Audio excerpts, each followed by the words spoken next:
Section 1, Clarissa Goes to the Flower Shop, of Mrs. Dalloway opens with the line, Mrs. Dalloway said she would buy the flowers herself. Indeed, Mrs. Clarissa Dalloway is buying flowers on her own for a party she's giving that night. It's a Wednesday in June of 1923, and she recalls summers spent in Bourton. Today, she feels as she did then, that despite the lovely, trouble-free day, something awful is about to happen. She walks down Victoria Street toward the flower shop and observes the colorful chaos of people going about their days in London, grateful that the war, World War I, ended about 5 years earlier. In St. James's Park, Clarissa runs into old friend Hugh Whitbread. Hugh is in London so his wife can see a doctor, and he promises to come to Clarissa's party.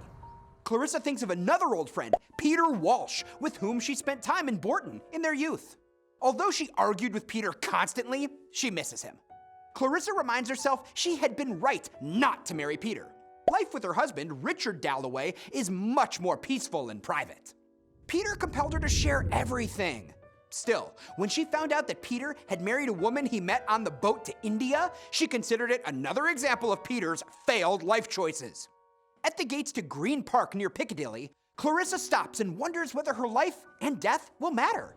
She sees a book open in a shop window with a quotation from Shakespeare. Fear no more the heat o' the sun, nor the furious winter's rages.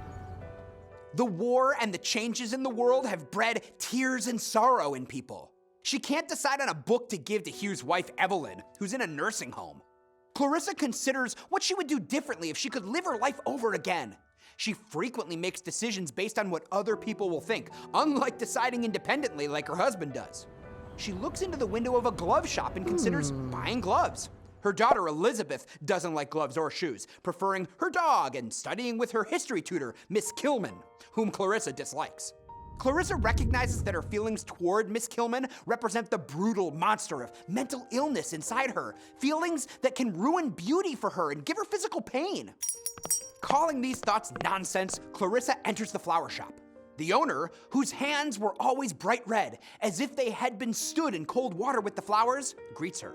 Clarissa happily selects flowers when she thinks she hears a pistol fire outside, but the friendly shop proprietor reassures her that it was only a motor car. Mrs. Dalloway is written in an innovative, often deeply internal stream of consciousness narrative.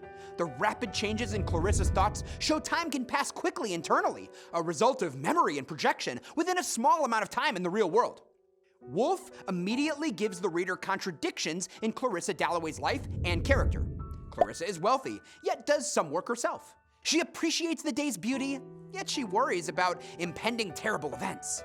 This view of life is essentially a modernist one, which Woolf's fragmented style, full of characters with contradictory thoughts and actions, reflects.